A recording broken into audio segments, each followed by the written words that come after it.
Hi there and welcome to my channel. Today we're going to discuss enabled content, disabled content, that wonderful yellow bar that we get security warning at the top of databases, and that can cause quite the panic within users that don't know better. So what am I talking about? Well, here's a blank database that we're just going to launch. There's absolutely nothing in this database yet, no code, no objects whatsoever. And by default, we get this beautiful bar. Security warning. Some active content has been disabled. And let me tell you, I've gotten the phone calls, I've gotten the emails. People that aren't technically savvy, haven't seen this before. This causes real panic. And the question always was, how do you handle this and try to reduce that level of panic and potentially give them the tools necessary on their end to be able to get past this hurdle. Now, I will say, I actually, part of a routine that I set up all of my clients with when I deploy a database includes a VB script that automatically would take care of all of this. Okay, it goes and it will build the trusted location. It creates a link, a shortcut on their desktop for them. So from my perspective, that's another way that you can go, and that may come in another video. It's already covered on my website. But in the short term, for a lot of people, is getting into all of that VBS and whatnot can be a little over the top, and they just need a simpler solution. And there is a simpler solution where you can still have this occur, but still provide a professional, amount of information to your user by default, without you yourself having to be involved in any manner. They don't even have to reach out to you necessarily. And that's what I wanted to explore today. So let me just show you a database, this one here. I'm going to show it to you right off the bat in a trusted location. So what happens by default? It goes straight to the main menu. Everything's beautiful. It's working as I intended it to be. Okay? But now let's run it here in this area, which is not a trusted folder. It's not a trusted document either. And you'll see what happens. By default, I'm displaying a form, and that form provides information to my user. Okay? And instead of just leaving them with a blank Microsoft Access, I'm providing them here with information. Now this here, you customize it however you want for your users based on, how you want to handle and provide support to them. Maybe you don't want them dealing with this at all. Maybe you just say, contact Daniel in IT. Or maybe you have a script like I do, a VB script. Please go to this location on the network, double click on the script, and it takes care of everything. Like, you customize this how you want, but this is a generic one. And here, like I say, you're coming here, things have been blocked, potentially unsafe, blah, blah, blah. You can enable it safely by using one of the options to the right. And you have two options. Click the enable button in the yellow bar just below the ribbon, and here's a view of it. So now they know they can safely do that if they want. Or add this file to your trusted location. And once again, we can go on and you can create a hyperlink to a support document or to Microsoft documentation, whatever you want it to be. And then we still have here, enable content only if it's something that you truly trust, etc. And there's also always the button to just close out of it. Okay?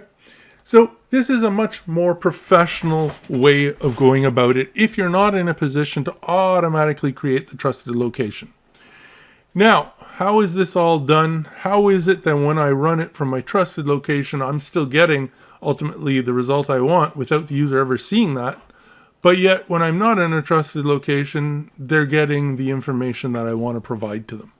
Well, it really is very, very simple, remarkably so. So as you can see in this database, I have two forms. There could be hundreds of them. It makes no difference. And I want to display by default this enable content check. But if things work in this scenario, I want it to open the main menu. Now, I'm choosing to open another form. This could also be I want to run a VBA routine that does my startup. Relinks my tables, checks security, checks folders, blah, blah, blah. And then it would itself go and open a form or maybe the ribbon. So I've chosen to go the route of a form, but just know that you can apply whatever you want as your second step in this process, and we'll see how that's done in 2 seconds. The first thing is we have to, by default, open this form. Now, we can't use VBA because we don't know if the content will be blocked or not.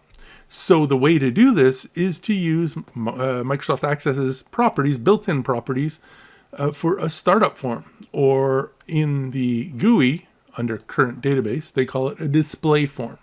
So I take this form here that has the instructions, so enabled content check, and that's what I'm setting as my default form to open. Whenever the database opens, this guy opens.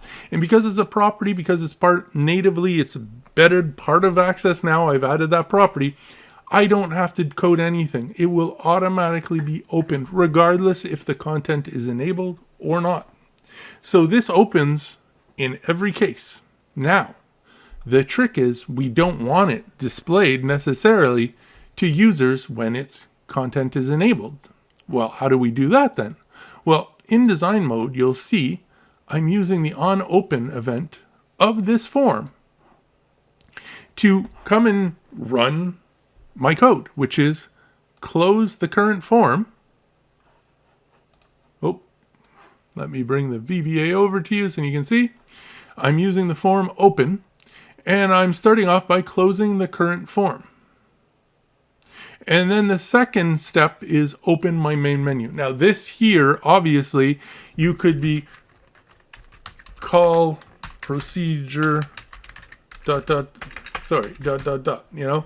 So if you didn't want to open a form, maybe you want to call a certain procedure, another VBA routine that is your startup routine, like I said, relinking tables and blah, blah, blah.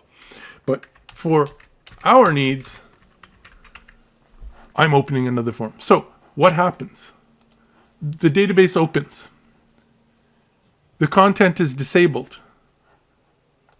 This code never runs because the content is disabled. Therefore, this form stays displayed.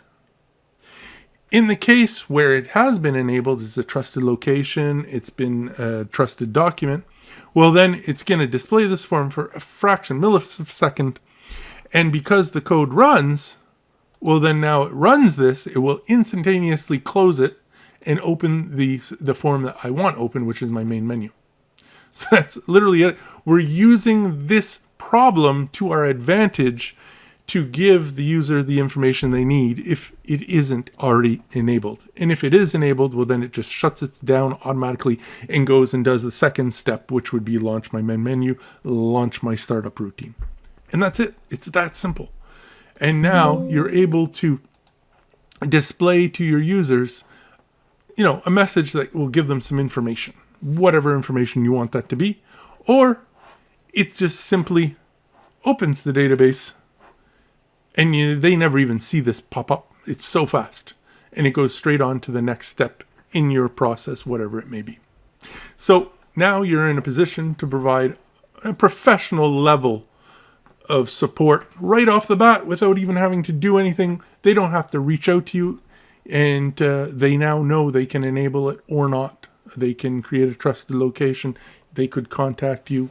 Anyway, you get the general gist of it, but this is a way of elevating your database and making it a more professional look to it. And yeah, take it to the next level, guys. Hope this is informative to a couple of you out there, and I guess we'll see you in the next video. Take care, everyone.